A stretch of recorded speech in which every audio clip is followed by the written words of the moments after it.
Game on, everybody! We have our first quarterfinal, best of 3 series between Washed Up and Inting for Ruby. Let's see how much they can int here. We got Mind Talk for the blue team, Baby Houdini, Fish, and Nox and Rainy Day Eric. Now, Rainy Day Eric is currently the number 5 in the Grandmaster leaderboard, whereas the rest of the team is on Masters. Now, to an extent that, of course, says something. Then again, there's a lot of players, even on the top teams, that don't even play Storm League anymore because they can't be bothered. So, if they play either scrims, in-house league, if they get enough players together, and so on and so forth. So, yeah, we'll find out today if that's the team that can maybe throw a bit of a wrench into the plans of Washed Up, but since they absolutely crushed through the round of 16 match, feels a bit unlikely. On the other hand, this is the best of 3. Our first best of 3 round, actually, here in the Panda Cup qualifier. And of course, you gather points here. So depending on the final results and who takes number 1, number 2, 3, and 4, and so on forth, you will get a certain amount of points that will then accumulate as you go through all the qualifiers, 3 in total. And then the top teams will be able to participate in the grand final tournament. Now, Ana and Sylvanas get banned out on Infernal Shrines against the blue team. But Cassia got already eliminated. I would at least think about a Carrigan ban here. If not Carrigan number 2 spot, then maybe on the number 3. There's obviously also Sergeant Hammer that has been played by Harzobs multiple times on this map too. But Urel is another hot spot and hot topic after she made a huge appearance in the Method Mayhem tournament. The last tournament that we had in Heroes a few weeks back. So you kind of want to make sure that G doesn't destroy you there either. I don't really think it's going to be a big problem for Dequaza. He's going to be more than happy to just simply flex into Leo if he has to. I mean, oh my god, shame. Had an insane 3-man Entomb actually on the last map that they played, Towers of Doom. Fantastic flank where he trapped 3 heroes and then a Sanctification follow-up from Tyrael just sealed the deal on pretty much the entire team. Greymane as the first pick, okay. I'm detecting a bit of a trend here. We already had the early Greymane for Washed Up in the previous game. And yep, let's have a bit of a look. There's the Mei pick. Mei is in, and let's go Tacita together with that. So a Mei and Tacita set up for them.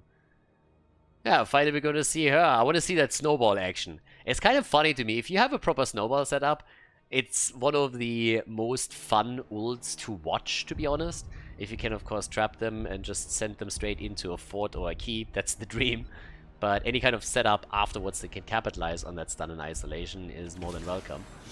Imperius and Deckard Kane are in. Imperius, again, fantastic main tank still. We have Deckard Kane for zone control. Banana H already played him in the previous game, but it doesn't really change the fact that with Deckard Kane and Imperius alone, you have fantastic control there. Ban on Medivh.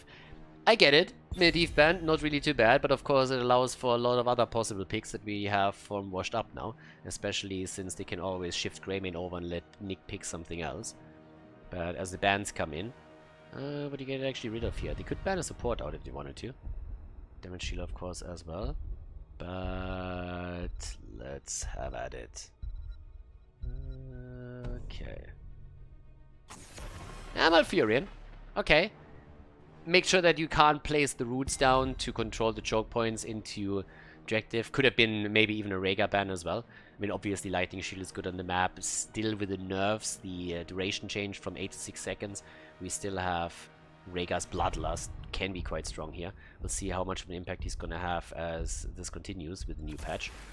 There's the Carrigan pick. Look at that. Mind Talk is like, I saw your Carrigan, Nick, and I'm going to raise you. There's the Rhaegar pick, as kind of expected. And together with that, we have Carrigan. All right. That's making it interesting, to put it mildly. Someone is playing Carrigan against Nick. So that's going to be good.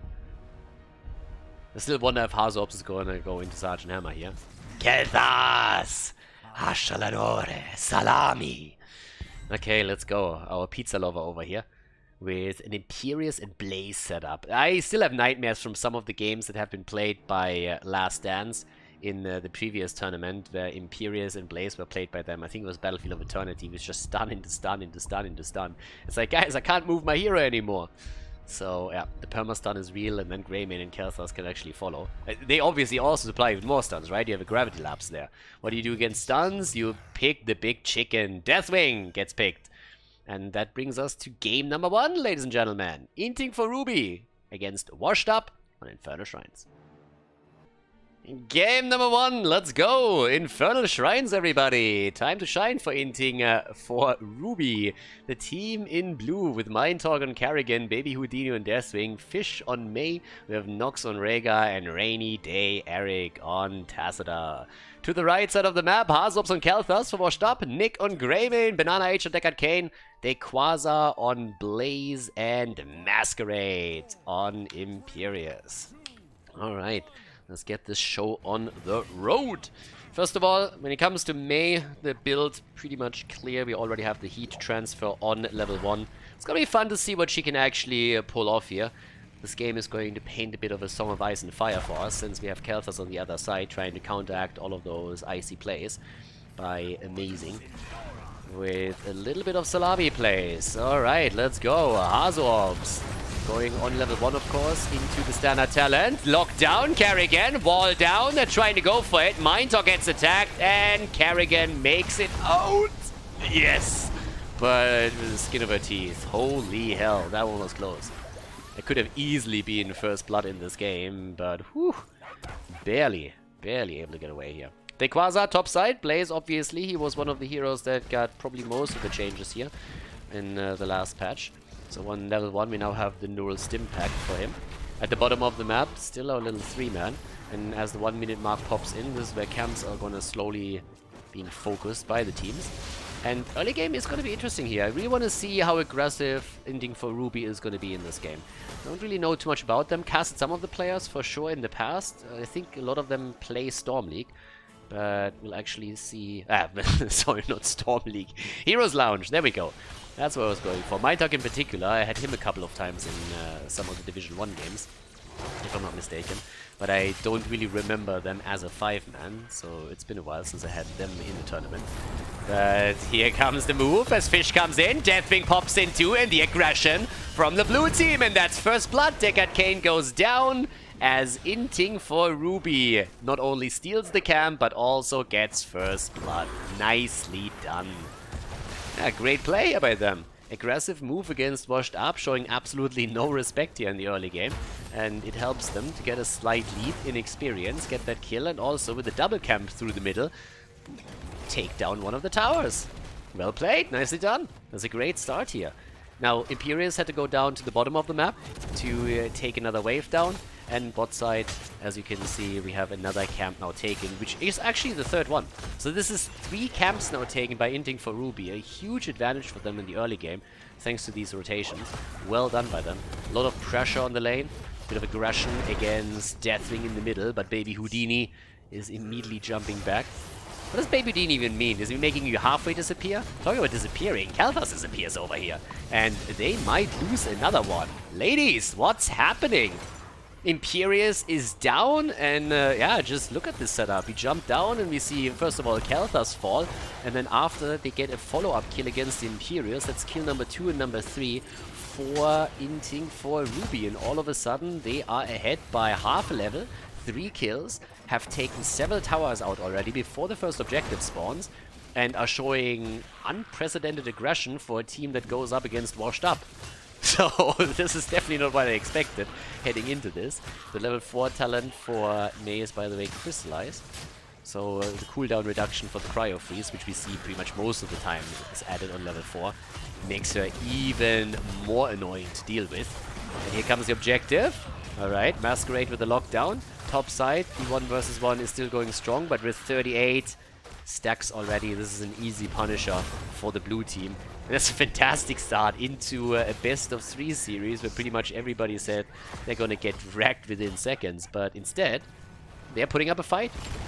And a big one at that. There comes the jump, here's the follow-up. Masquerade gets sucked in again and is about to go down. Might still survive. Tries to turn it around, gets the heals. That helps him. Fish in a bit of trouble too as Nick makes the engage happen. But yeah, oh, the Rega heal. Oh my god, that timing. But Nick is having none of it. He jumps in and says, I don't really care. Glasses or no glasses, you go down, girl. So that's another kill. Easy right there. And Baby Houdini also in a bit of trouble, but can still fly out and does exactly that. Then again, the Punisher is raging on at the fort. And that fort has been pushed down to 50% HP. It's not quite the structure kill they were hoping for. Still enough for them to get a little bit ahead here. So far, so good therefore. Now, we still have other camps taken. Talking about rubies, by the way, after heading into Sapphire on level 1, we now have the ruby on level 4 for Deckard Cain. Let's see if they're going to in for him. He was actually first blood, if I'm not mistaken, right? So, with that in mind, we're going to try and take him down a few more times, supposedly. The backup battery right here. Power bank, baby. That's what it's all about. And over to the right. Finally, we have a few camps also taken by Washed Up. Okay, they're starting to stabilize a little bit. We have 9 stacks on Khaldor. He obviously wants to get a bit more for the Mana Addict as soon as he can. Ideally before level 10, so that he has his shield ready. Is definitely going to help him with survivability. But besides that, let's have a look at the damage output. Deathwing on 13,000, Tassadar on 10k, 11,000 for Greymane. Nick, of course, the one, delivering that 1 kill for them. And Masquerade using the mobility on Imperius to go out after he got the scouting information. So, all waiting for the next objective here to spawn, but it's a bit of a race for experience too. And that's actually the interesting part, because despite the fact that we had so many kills and so much pressure from Inting for Ruby, they are behind in experience now all of a sudden.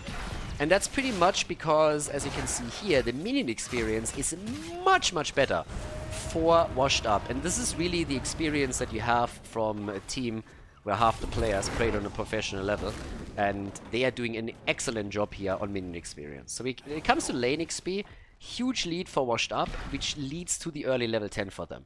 So while they lost more heroes than the opponent and also lost a few structures, they were at the same time able to focus on the lanes. And considering that they're going up against Deathwing on the other side, this is actually a pretty impressive feat. So they have taken an incredible lead on that stat alone, which allows them to take the advantage despite everything else that has been going on here. Good carrying combo, allows Mei to move out. And, well, let's see, top side. Rainy Day Eric is starting to move back in. Ancestral this time, no Bloodlust, yeah, the talent got nerfed in the last patch. So this time we are back to Ancestral, and we got the Avalanche in play right here. Avalanche is in, and let's see if they can make a play there. Already they're going for Blaze. He's bunkering up. He's doing everything he can. They Quasar the Avalanche to get rid of the old man, but the Quasar just simply walks out and Kerrigan falls. What is happening here? Quasar survives, Kerrigan goes down, Hazobs doesn't have his level 1 completed, he dies too. They're going for Quasar again, didn't go well last time, but they're trying once more, and he barely makes it out. 4 versus 4 now. They're making the plays here. And let's see. Down to the middle, that's where Nick is trying to chase down Baby Houdini. Seems like Deathwing has found his master, and it turns out it's a wolf. So our little werewolf here is ripping the dragon apart piece by piece, one swipe at a time, and Deathwing shouldn't really be happy about that. Honestly, if you are a dragon, you should eat a wolf for breakfast. Like, I don't know what's going on here, but that was a little bit awkward, at least for Deathwing. Oh, the double spear, the follow-up, and what a beautiful kill. What a combo. Beautiful setup here with the initial kill. Really, really well done. That's exactly why you are drafting a hero like Imperius in that situation. And they are going obviously for more. Baby Houdini is about to go down 11 to 8 stacks. Mind Talk is now also trying to jump out again, but he gets stunned too. Turns around for a combo. That doesn't work either. Nox is on the run. And here comes Mai, just avalanching them away, going for the snowball. But this is the kill that set all of it up. So right here, the combo, which is absolutely beautiful. You can see the preparation as Imperius is starting to jump in, and then the follow-up is there instantaneous. First of all, the seal comes down, the ult of Banana H2, and then they get that kill that allows them now to get the objective. So very well played. 4 kills against 5. Mei is getting attacked as well, and this time she might not escape, but the Rhaegar is there, helping her out, blocking a bit of the damage to the cocktail damage. Nearly eliminating her, but Fish survives. Bot lane, the fort gets also defended. But top side, this is where the Punisher, together with the rest of Washed Up, is now going for gold, of course. That fort will fall for sure, and the only question that remains is, can they maybe also break through wall and keep top side too? Or rotate into the middle, where the wall has fallen and the fort has taken some damage. So that's another great objective for them to take on the map. At the same time, damage output, 25,000 for Greymane. Kelsas, it's a little bit more now, drops the Phoenix here. Obviously, super low cooldown for him, so that's something where he can get good value, especially since there was nothing else to soak up any of the damage. 24,000 for Deathwing at the same time, but that's a big lead now in infrastructure on the map. 2 forts down, bottom of the map. That's where we have 1 fort still in play, but the camp gets taken away now too. Rhaegar, the only one on the blue team side that hasn't died yet. The only one in there. And the rotation down to the bottom of the map, as they're trying to at least break through the wall. Hazops has of course completed his level 1 quest, so the survivability on his end has definitely been increased. Mana management in general, but survivability alone is obviously fantastic at this point. And even with the Ancestral, we see the tidal waves. So usually it's really all about the Earth Shield over here when you go for Ancestral, so that you buy yourself that extra time where your target, the Ancestral target, has a shield that allows him to survive a bit longer. But we've seen tidal waves come into play a little bit more. Nice Chrysalis use here from Mind Talk. Baby Houdini is also slightly isolated and goes down first. The dragon eliminated once more. They're trying to turn it now on Mei. Fish again with the cryo block over here. Dequaza a little bit deep, needs to be really careful. He doesn't have his ult any longer, and that's gonna be the end of Blaze. Finally another kill for Inting for Ruby. They have 5 kills against 6 here, but they want more, of course. They go for Nico, at least they try to. Deckard Cain gets attacked. The dog is still sleeping on the job, and that's the end of Kerrigan. No Ancestral for him. The Fish barely gets a job on him, but everybody else is dead and dying. Rhaegar goes down, and they are just trying to slide away here. Oh my god. Another kill against Rainy Day Eric, and that is going to conclude the fate of Mei as well. What a fight once again. I mean, seriously.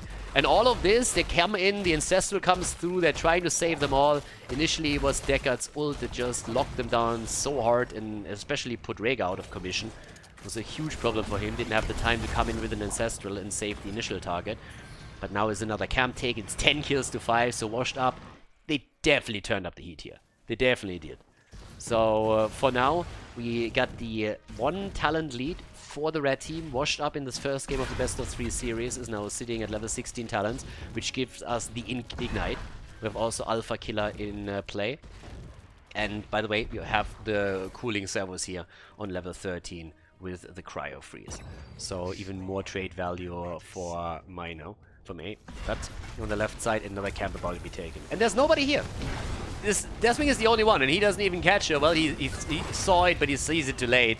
Nobody rotates. The vision is there. The bottom wave is pushed out by Inting for Ruby, as they're hoping for level 16 talent so that they can contest the objective, of course. But that also means that there's no way for them to make a play up here and contest this camp. So Washed Up is doing what they're supposed to do right now. They are ahead in the experience, they are ahead in levels, they are ahead in talents, and they have therefore map control. So they use that map control to get the camps on the map. They play this incredibly aggressive now, waiting for rotation to catch someone. Like, for example, Mei right here. There's the Cryo again, going for the trade. Might still fall, though. Fish makes it out, slides in, could go for the Avalanche again, but before that happens, he gets eliminated. Kill number 11. Greymane isn't even here. He's the one that is on objective duty, sitting in the middle of the map and trying to get another objective for the team.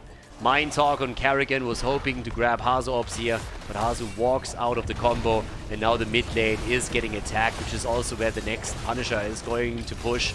Masquerade dodges out on it, but there's even the bunker in play.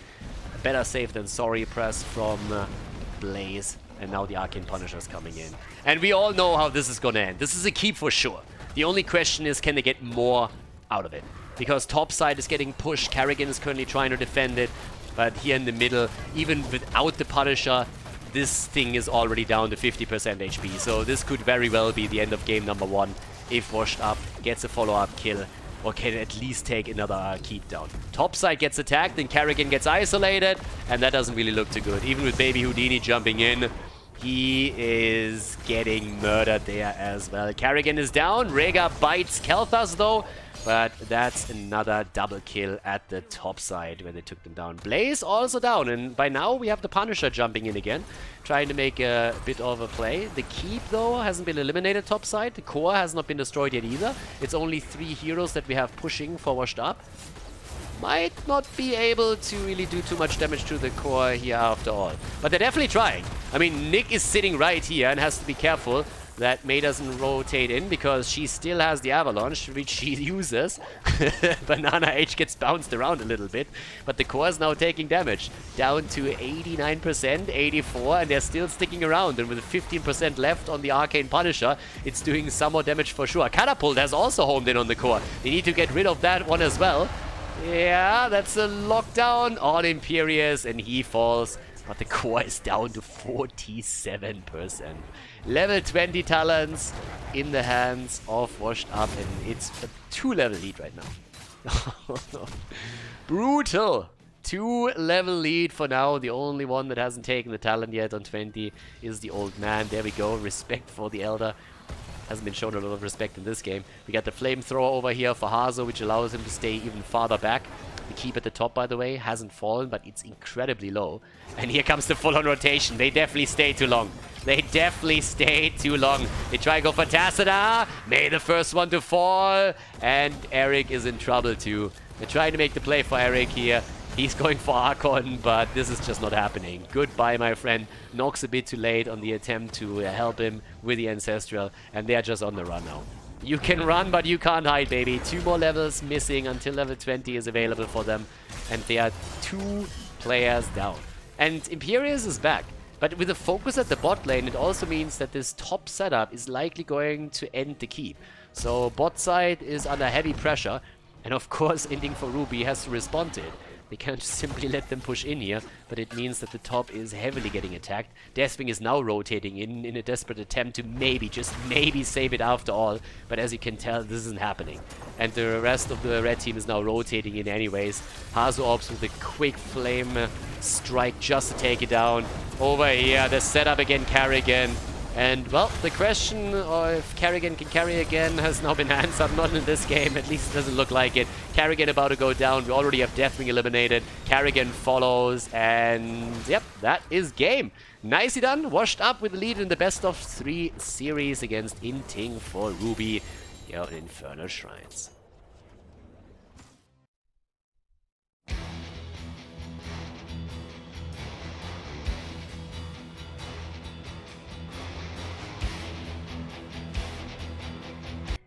Game number 2. Inting for Ruby. A little bit surprising at the beginning of game number 1, I gotta say. They did fairly well here, so kudos to them. Let's see if on Tomb of the Spider Queen they can follow up on that. Towards the mid-game, things started to turn, as they so often do when you're up against Washed Up. But I gotta say that, at least initially, they definitely gave the the red team a run for their money. You could see a bit of a difference on the other hand. There was definitely an experience gap between the 2 teams in the way that they played the macro level, because one of the big problems, as you could tell, was just lane experience. And I highlighted it during the game. There was a huge discrepancy of, I think, 4,000 experience points, which is a lot when you're talking about 10,000 to 14,000. So this is where Washed Up really made up for the problems that they had. To be fair, it was also one of the reasons why those problems occurred in the first place. If your opponent abandons experience on a lane and instead just jumps on you and tries to gang up on you, they might get the kill. But if you have another hero then that can rotate onto that lane, soak the experience, and at the same time you have someone on that abandoned lane that also soaks experience for you, then you will end up with a net gain in experience over your opponent. It's pretty much what happened there.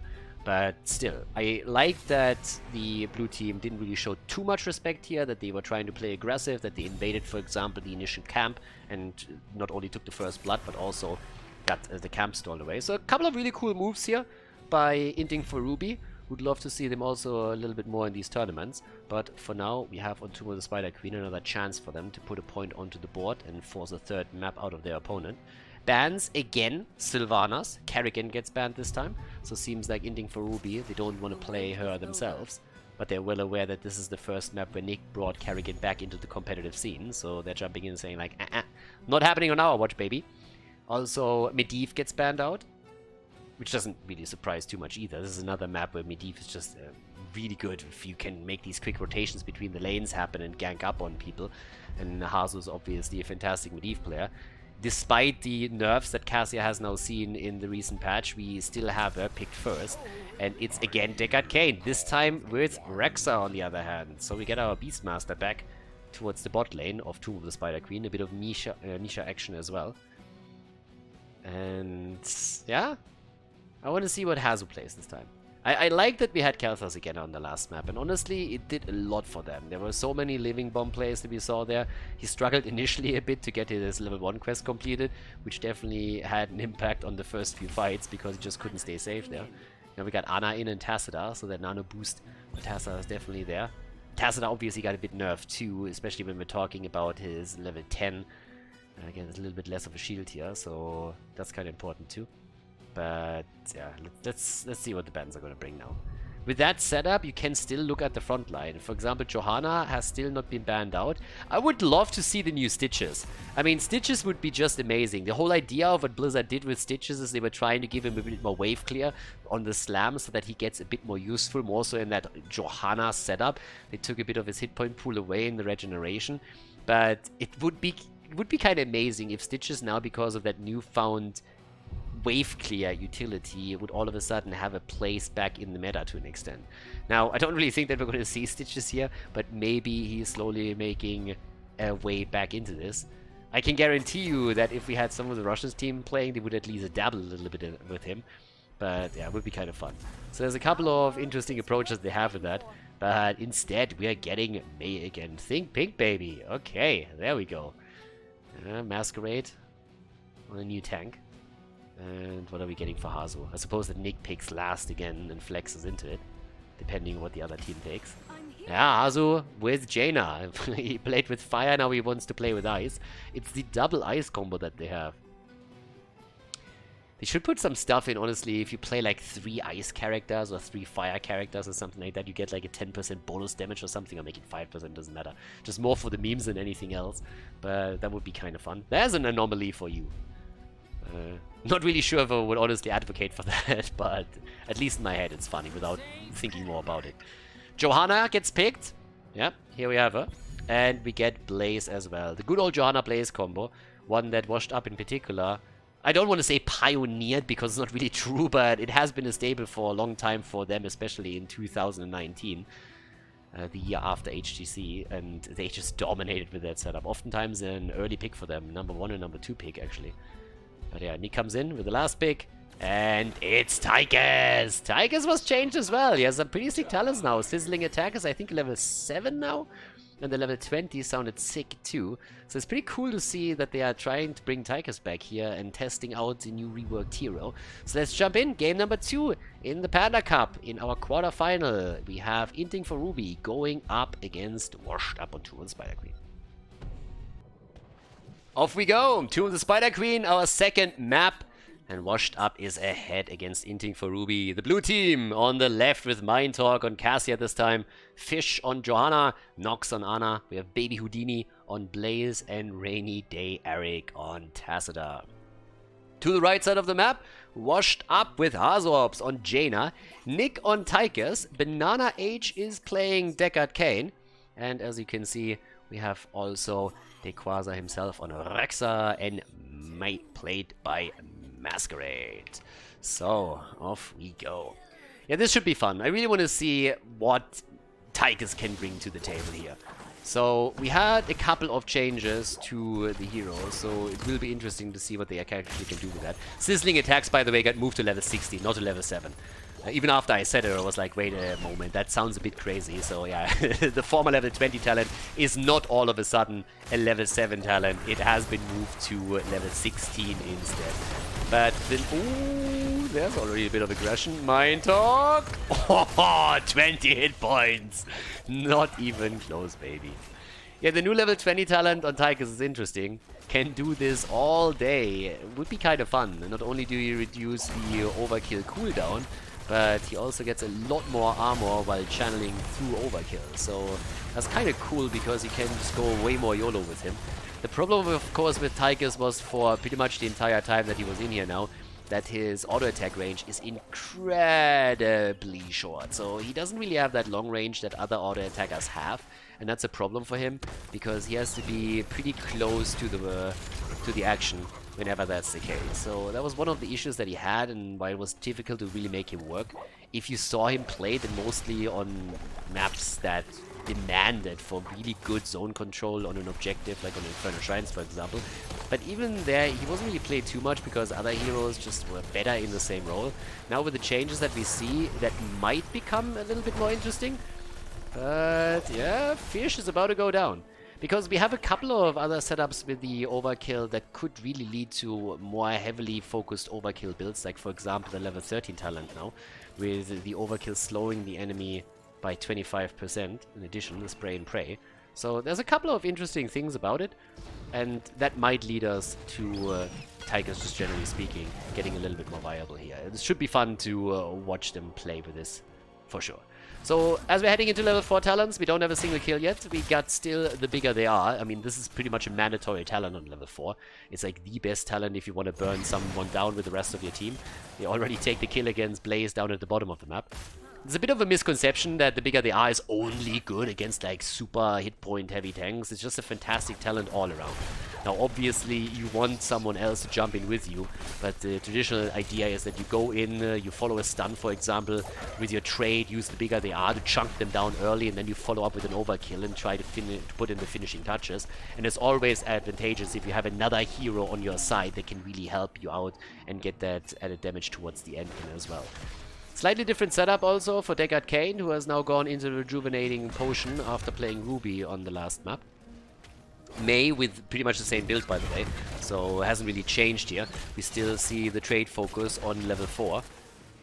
Bit of a damage output down to the bottom of the map as Baby Houdini needs to be careful, going up against 2 here more or less. So Misha getting attacked, and Dequaza 2, top side. Masquerade, yeah, he's of course going to look for those plays after level 10.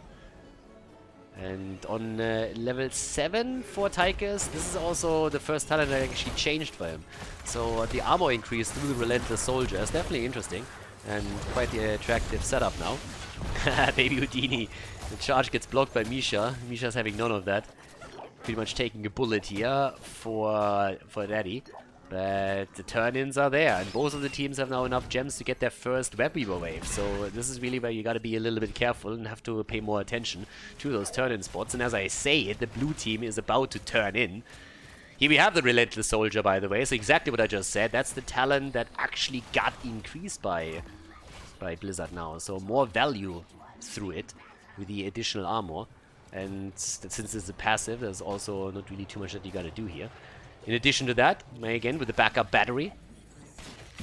And, well, web beavers are coming down. I'm a little bit surprised that Inting for Ruby didn't really contest in any way.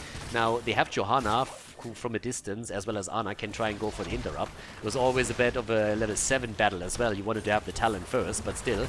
Oh, Masquerade, close! Nearly able to set his team up for a kill. But it is still a big push topside with the web beavers coming in. The old man followed Banana Age. Run! And they turn it around against Mind Talk, and this time Cassia doesn't get away. This time she actually falls. Masquerade is still playing this out. It's like, I got this.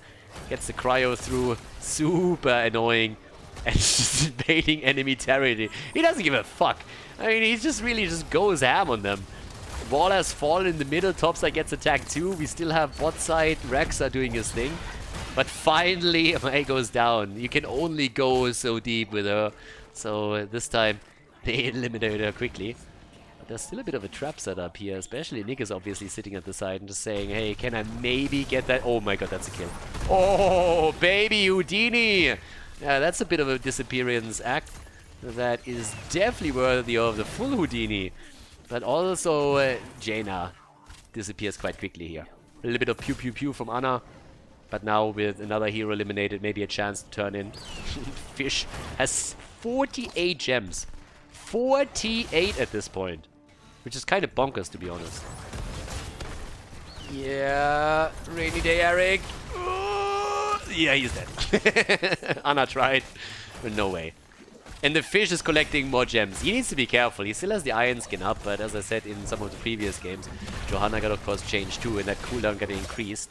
So with 58 gems, you are well advised to stay back a little bit further and not really risk anything here. And the insta ult on level 10. And Nick is not hesitating for a second. He gets Commandeer Odin in, goes for it. And it's time for the avalanche. And that's a fail right there. Yeah, that avalanche didn't do anything. Ana is still down. So they were able to get the Ana kill in. There's the level 10 now on all sides. Maybe another kill even. Mind Talk low and gets away. Misha is dead, and honestly, Fish might be able to get some kills in here. Yeah, they get Rexa. Johanna is a lone survivor, yeah. But that's quite a few gems that got zoned out now. So that wasn't really too bad. There's no ult available on Jojo, or this would probably end up with a few more kills. They didn't even get the fort, by the way. Even the fort is still here. If that's a kill, though, that's 65 gems. And... oh my god! Hazu wants it, but he doesn't get it. Fish makes his way out of the fight. Hazu is still on the run over here. But, wow. They were greeding hard. They dove behind the fort, thought it would be taken out right away.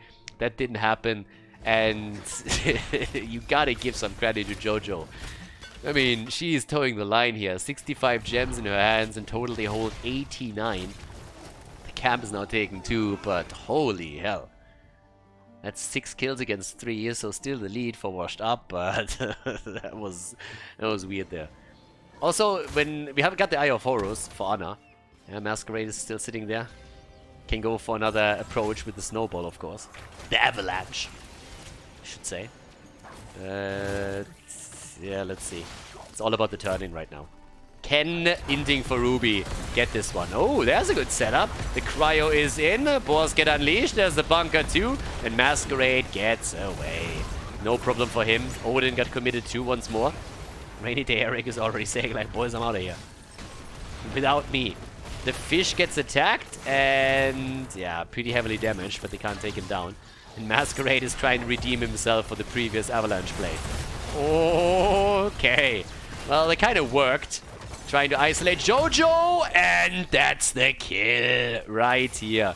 They're trying to hold on to them. Oh, 83 plays. No, baby Houdini. Yes, gets away.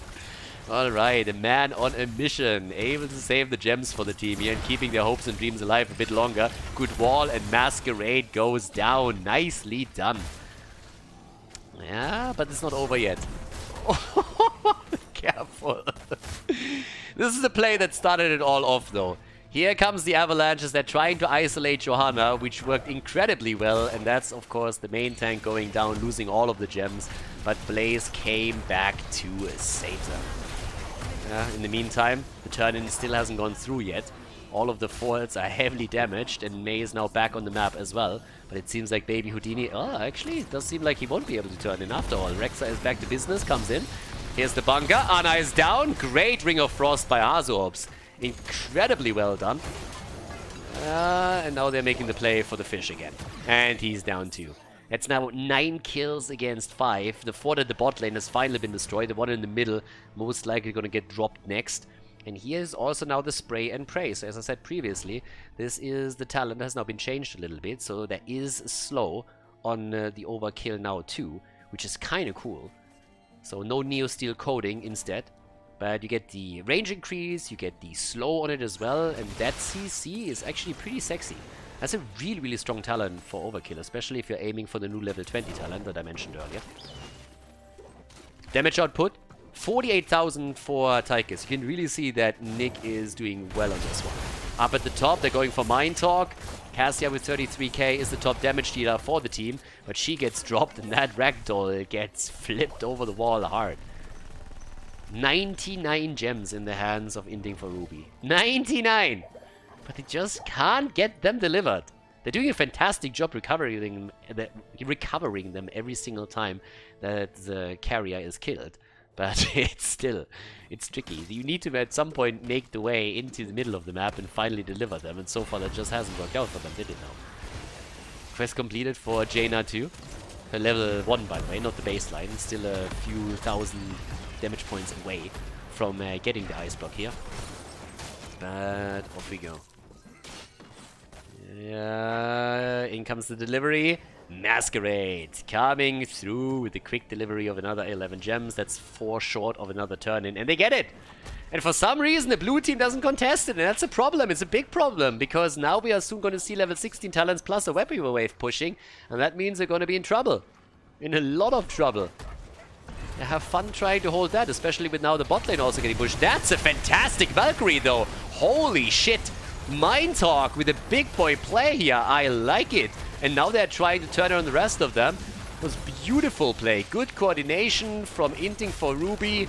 And Washed Up loses a hero just as those web weavers hit the ground. Then again, this is a big push. This hurts. This is a huge push. And they are busy in the middle. They have nobody defending the bot lane. I think Jojo is making her way over in just a moment, but there's attacks coming in everywhere. Ring of Frost is coming through. Hazo in a bit of trouble as Baby Houdini comes in. 99 gems on him alone. Bot keep is in so much trouble now. It's likely going to fall. Nobody's defending it. Inting for Ruby is locked down in the middle as they're literally getting played to the wall here. And Inting for Ruby, they have to keep players alive. 99 gems is insane. Over here, that's the hit, and bam, we go. Blaze just needs to go for the triple digits at this point. I mean, if you hold 99, you might as well go for the 100, baby. So top side, that's where the push comes in. 10 kills against 6, and they go for boss. Could really trade boss for that setup, and there it is. 100 gems on Baby Houdini. He just unlocked the secret mount. Congratulations. Okay, with level 16, also the armor piercing rounds are in. So yes, with the new changes to the hero, we are seeing definitely more of a focus into overkill. No sizzling attacks. That was a previous level 20 talent. He doesn't even go for it. With the new level 20, he just makes sure that he goes straight into overkill. That said, armor piercing rounds has obviously been changed a bit as well. Bunkering up, trying to get out of here. Oh, nice. That's a great avalanche. Right into the corner, and that's a kill. Follow-up attempt is there from the blue team as they're hoping for a kill. They got their web weavers now.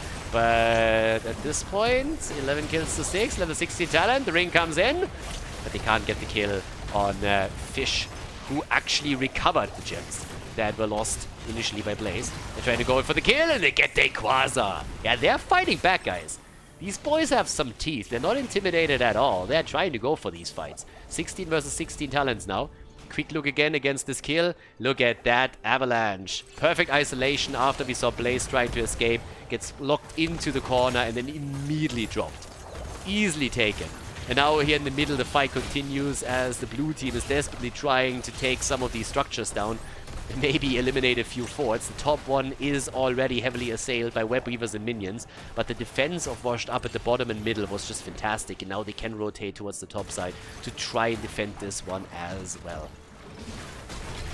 But they get chased a little bit. Nice! Oh, Valkyrie. Nearly did the trick for them, but not quite.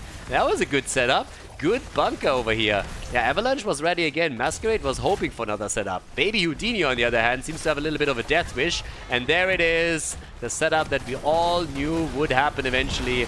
Masquerade doesn't have to be asked twice here. Comes in, sets a second kill up too. And they're following it up with a potential triple as Nox gets slowed down too.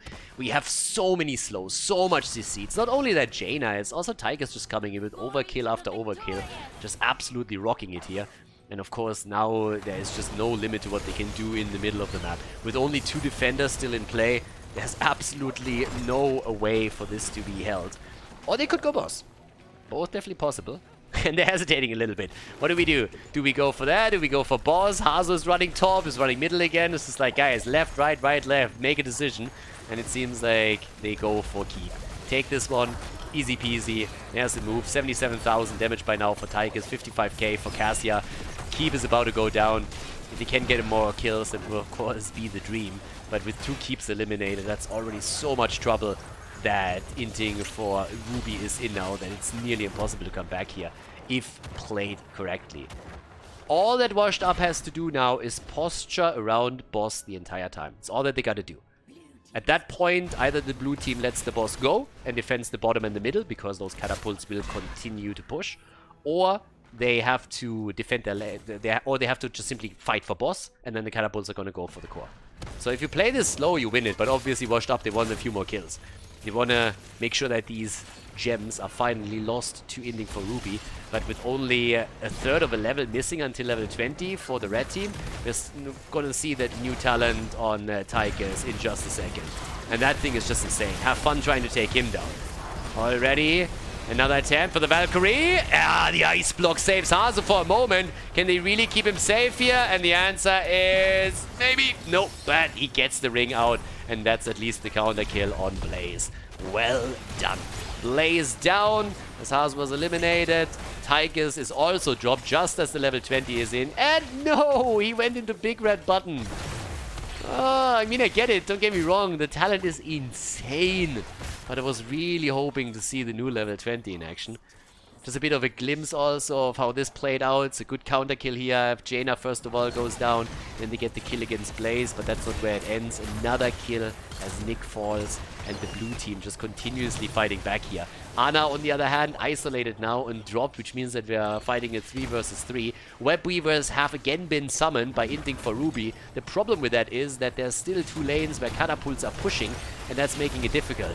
Another setup here, and Dequaza actually gets out. Nicely done. Mindtalk is trying to follow, but he can't get close enough to get the kill here with his Cassia. They're turning it on the Mei on the other hand, but Masquerade is of course now in a position where he can easily survive quite a bit of punishment, and Cassia gets wrecked for going a little bit too deep on this one.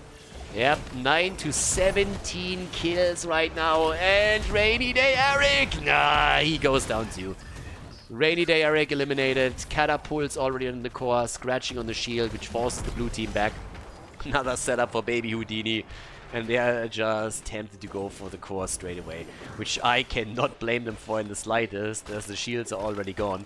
Right now we have 18 kills against 10, and they really want to finish this one, as you can see. Top Web Weaver Wave finally has taken at least a 4 down. Rexa, talking about taking things down, he's been eliminated.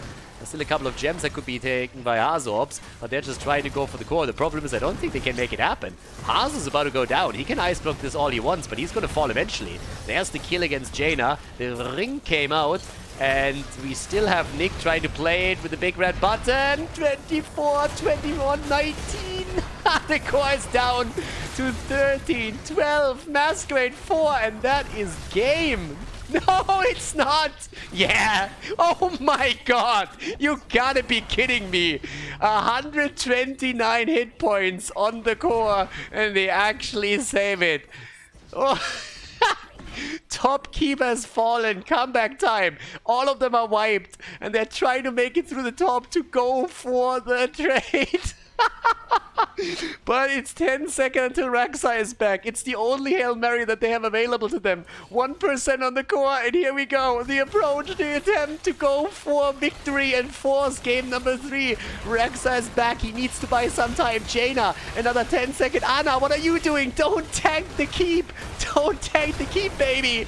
80%, and they're just going for the right click. And this looks like we're going to see game number 3. They're falling. Oh my god, the double kill. No way. No way. 20%. Oh, 5. And he's burning it down. The victory for Inting for Ruby. What a fantastic finish.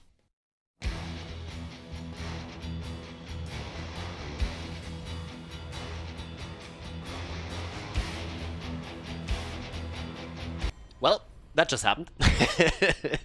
So, map number 2 goes to Inting for Ruby, and I gotta say, they really pulled through there, saving their own core at 1% and then turning it around towards the right side and dropping Washed Up.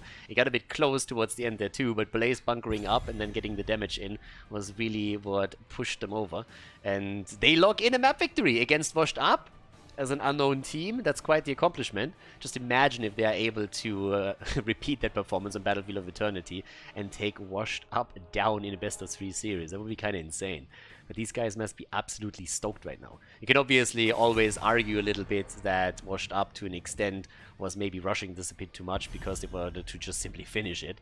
I explained during the game a little bit how just posturing topside towards boss would have more or less given them the game over time if they don't overextend. But either way, it's a victory for Inting for Ruby, and they should be quite proud of it. So game number 3, will again not feature Sylvanas. You can definitely tell that some of the players on the blue team side are heavily speccing into Sylvanas, with this being a targeted ban against the team. So Sylph has been banned on every single map right now against Inting for Ruby. And now we have ETC banned out as well. Okay, so last ban here. That's of course the big question now. What do you want to get rid of that Washed Up could play? And it seems like Cassia is doing the trick now. This is another map where Jimmy still is very strong as an early pick, but Urel, of course, on the top lane is absolutely insane. Gets picked first. But when it comes to mortal damage, you talk about Jimmy, you talk about Vala, you talk about Li Ming, generally speaking, as also, of course, a poke build. Hanzo, not really as much of a super popular pick there any longer, but still an option for you, of course. And, well, there's the Li Ming pick, super early, so a little bit Marcus style, right? Like immediately going into the Li Ming pick, popping Ana in together with her for the nano boost, and then you have that continuous barrage whenever the Immortal is up to just like try and come in and get a little bit of extra damage on the Immortal, or on another hero, if they're trying to just mitigate the Immortal damage by soaking up with the hero. Nick on Tracer and Malfurion together with it. Oh boy, ow. Okay, that is starting to become nasty. This Nick on Tracer and then a Malfurion behind it. The best support if you're playing Tracer because of the heal over time. Could of course always throw in, I mean, even Tyrael. That's usually the setup that you want to aim for, because you can not only get the sanctification for the rest of the team in particular, but also the shields that Tracer then can run around with. So yeah, it's a tricky one. Imperius gets banned. Yeah, Imperius plus Urel would also be devastating here. But it's getting kind of nuts. I like it. It's one of those plays, one of those games where you can, from the get-go, really pin down who you want to focus on here. So yeah. Here comes the Blaze ban. It's kind of, I mean, of course, Blaze is banned for multiple reasons, right? But it's kind of funny that Blaze gets banned also because he was the one to really kill the core on map number 2. So they're like, yeah, it's not again. So that play is already out of the question. But also no stuns and follow-ups anymore. If you have an Ana dart hitting Tracer, if you have a stun, whatever, and she's locked down, then of course you're going to be in trouble there. Here's our Jimmy. Jimmy gets picked for the Exterminator on level 1. And Muradin gets dwarfed here, quite literally, by Jimmy on the selection panel. But off we go. Greymane again. Yeah, they picked Greymane nearly every single time that they could, right? So Greymane after Greymane after Greymane. And now the last pick, Masquerade. What are we gonna get for the main tank now from him? And the answer is Tyrael. Call it early. If you have a Tracer, if you get Malfurion, Tracer, Tyrael, it's a really solid setup for you. First of all, you have Greymane as well, so the Sanctification is really going to benefit Greymane. Like the entire setup with the Swift Retribution, him just like going in is going to be fantastic for them. Then you have the shields for Greymane, for Tracer. It's a really powerful combo that they're currently establishing here. And a very aggressive one too, of course. So Baby Houdini, last pick for the blue team. And we are getting the Panda! Okay, the Panda and the Panda Cup for the first time. Chen gets played, and that sets us up for Battlefield of Eternity, ladies and gentlemen. Game number 3 in the series here in the quarterfinal between Inting for Ruby and Washed Up. Game number 3, we're in Battlefield of Eternity, and on the left side, Mindhawk for Inting for Ruby on Li Ming. By the way, Mindhunter Season 3 was just announced, I think.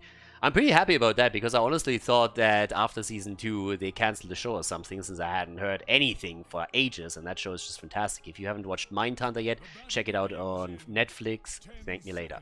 Nox on Ana, Baby Houdini on Chen, we got Rainy Day Eric on Reyna, Fish on Muradin, and of course to the right side of the map, Washed Up with Hazorps on Greymane, Dequaza on Urel, Nick on Tracer, Banana H on Malfurion, and Masquerade is playing Tyrael. Alright, let's set this show up. Great game here, not something that I expected. Didn't really think that we would head into a third map on this one, but I'm pretty happy about it. So yeah, that's the coverage that we need right here. A little bit more Heroes of the Storm action. In the meantime, guys, as usual, also a quick reminder, if you want to support my work in esports and Heroes of the Storm here, work in the commentary section, then you can also check out my Patreon. Patreon.com/Khaldor. There's also a link in the description that you can check out if you want to support that. Always appreciate it. And thanks to all of the supporters that we have there already. Now, with that in mind, let's have a bit overlook towards the top side. It seems like they're not rotating top after all. Greymane does, actually.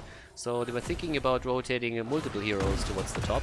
But now it's only Greymane that is making a move for the camp. The rest of the team is still dodging out at the bottom. And now that the blue team knows more or less that there is no Greymane anymore at the bot lane, they should immediately go for the camp. So I like that they do that. You always have to make that call. If your opponent is just like not sitting on the lane with 4 heroes, you know that they likely rotated one towards the other side of the map to take the camp.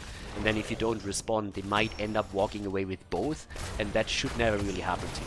So this is a very typical setup that we see here. But it still puts pressure on Baby Houdini. And he eats a lot of damage as Urel and Greymane both move in. And now having Greymane on those structures with a camp in the back is a big problem. That actually easily takes down at least one tower. Huge problem for them right now. And yep, there's that. So this is immediately a wall destroyed and 2 towers eliminated there too. Yeah, that's not a good start. And obviously this is a 2 versus 1 situation, so that doesn't make it any easier for Chen.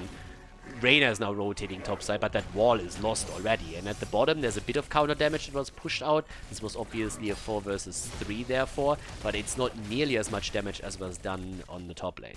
So big problem for them here. Level 4 talent, a little bit earlier. 4 washed up accordingly. And on level 4 again, the pulse generator, the traditional 1-2 punch now after the Tracer rework on level 1 for her. We still have the accumulating flame on level 4, plus also reverberation right here. Yeah, Mirrodin has also seen, ooh, that's a kill against Jimmy topside, damn. Dequaza, can he get out? Seems like he might just be able to.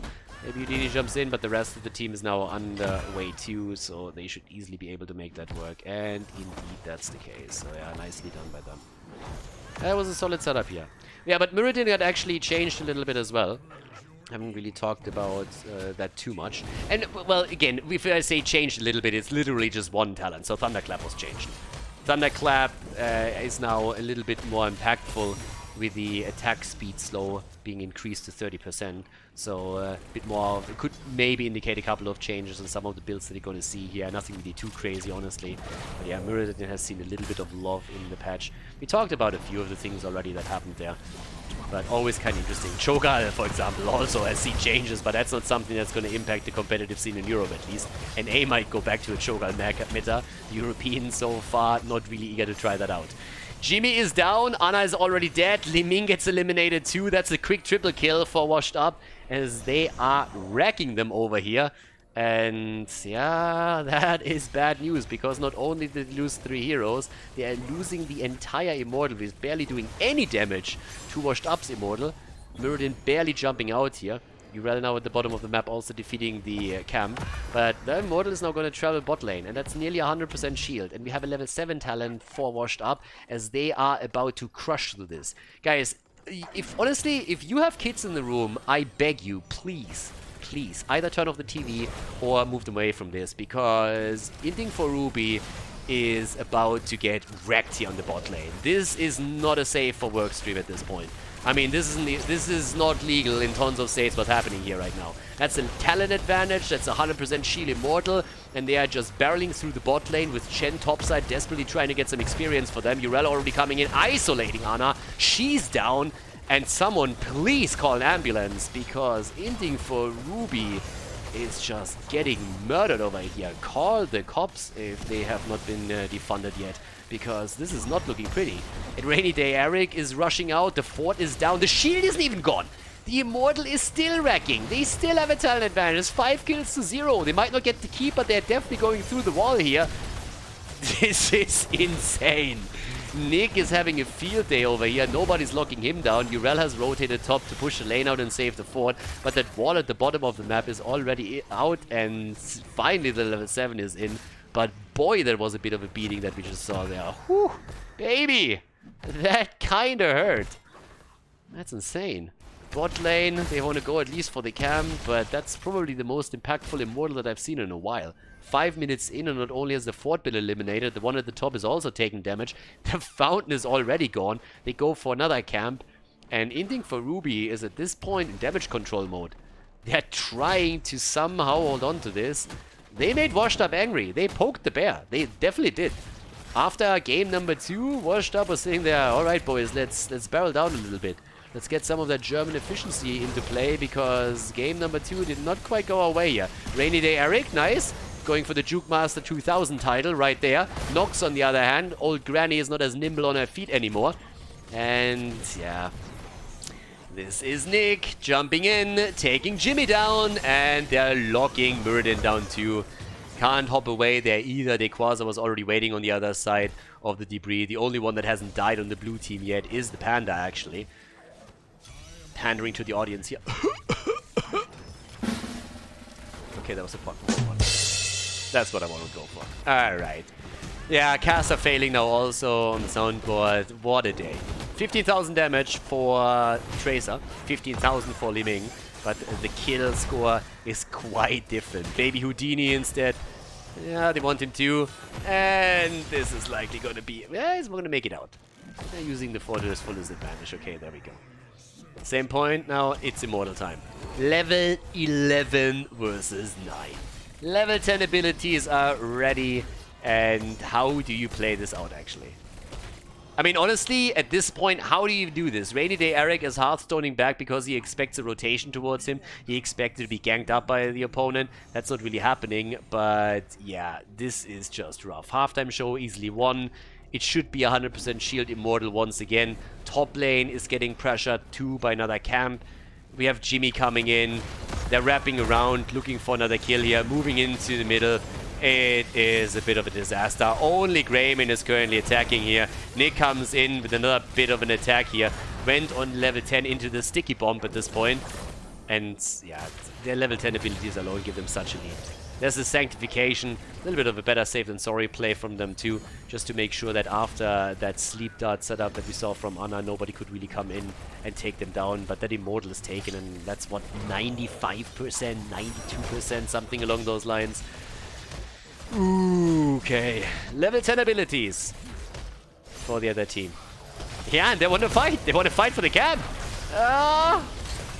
Muradin, he's trying to pull a bit of a baby Houdini too, but he's able to make it out.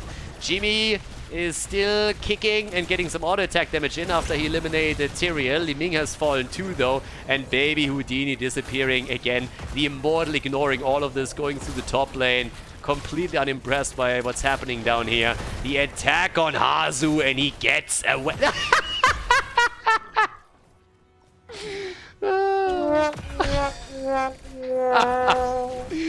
Oh, what a fantastic setup. Hazu on the run, and this didn't quite go his way. So he initially is about to make it out, and then the doggy turns around and is like, nope, and just simply eats him. Oh, the shaman doggy is coming in and just absolutely dropped him. Talking of dropping things, wall topside gets also dropped at the same time. We have a bit of an attack or pressure play at the bottom to just pull some resources towards the bot lane. So the keep doesn't actually fall, but there's still some damage on it. But yeah, beautiful kill here against Hazorbs. That one was gold. Absolutely gold. Yeah, apparently it was a rival pack. It was not part of Greymane's wolf pack over here, but yeah, it was insane. So, a little bit outnumbered, I'd say. Level 13 talents are ready.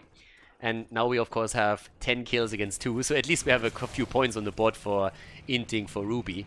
Now, keep in mind, Inting for Ruby is actually the most dangerous when they are with the back to the core. And so this means that right now Washed Up needs to be a bit more careful. But they're looking for another kill. Baby Houdini jumping in again. And here comes the triple Panda. They're trying to go for Nick. But immediately Banana H is there with the Tranquility and the Nature's Cure. They're making their way in, looking for the kill and nearly getting it. The Pandas are starting to fall here pretty quickly. And we have Jimmy also committing to the Hyperion. As the fight rages on at the top, let's not forget that the bot lane is getting pressured by a camp. But Nick is not really riding this off just yet. Jumps in, recalls out, but he wants to connect another hit here. And the kill against Ana. She's the first one to fall. Bot camp is still doing work. Sanctification has been thrown out by Tyrael. Great coordinated attack again by Washed Up as they're making their way in. Jimmy splitting off towards the bottom of the map to at least save this key, but this also means that the top is completely exposed. And Baby Houdini is about to go down. Chen eliminated, and this is time for the keep to get dropped. 12 kills to 2. Off we go. Immortals back up on the map, and the opportunity to go another big victory for Washed Up here. They want to make it to the semi-finals, and you can't blame them. At this point, they're going full tryhard mode after they lost the last map, after they lost on Tomb of the Spider Queen. This time, on the other hand, we got our setup over here towards the right, and this is actually quite a significant amount of damage that has been done now by Inting for Ruby. So having Jimmy on that spot with his Exterminator obviously helps them a ton in this particular situation. Camp is taken on the right side, and here's the attack again, and this time it's actually Washed Up that have to go for the defense, because Jimmy is a beast here. But Urel already moving in for the flank, trying to go for Jimmy, and this was Jimmy. Damn. That ragdoll. Ragdoll Cam, thankfully, paying attention. Fish already hopped out. He doesn't have a cooldown anymore. If they can zone him out again, he's just dead meat. And there's the root of Malfurion. Another kill as Muradin goes down. Bot lane gets pressured. There's the Tranquility. And they're moving towards the top. But Greyman has already retreated. Hazorps has said, guys, remember what happened on map 2. Let's play the safe. Let's go for the objective. Let's not YOLO the core here. And just make sure that we can eliminate the second keep as well. And just go for it. And that's what's going to happen at the bottom of the map. I mean, the keep is already taking damage. Masquerade pushed the minion wave out a bit. The catapult is already on it. 4 heroes are back. Hyperion is also ready, so it can be used by Jimmy to the zone a bit, or at least try and help with the damage. But it's getting difficult now. And Sanctification is ready, so they have sanced up. The Immortal isn't even here yet, 50% shield for it, and they're still going for the fight. The level 16 talent advantage is just a big deal in this particular moment now. And yep, there's the Hyperion throwing it out there too. But in comes the next jump. Urel has now gone into the Templar's Verdict over here. And that keep is a go. Oh, there's the kill. Urel gets wrecked. Nicely done, Jimmy. Look at you. Keep falls, but they will be able to hold this unless Hazu can pop off and get a kill or two. Yeah, he's trying, and he might. Yes, he gets the kill together with Nick against Muradin, and they follow up with a second one against Jimmy. And what looked like a successful defense all of a sudden turns against them. 3 heroes down, a 4th one about to fall. And, well, that's game, ladies and gentlemen. Washed Up will advance to the next round of the Panda Cup. The first Panda in this tournament does actually not win. And this is a 2-0 victory for Washed Up against Inting for Ruby, as they move on to face Pepe My Lady in the semi-final.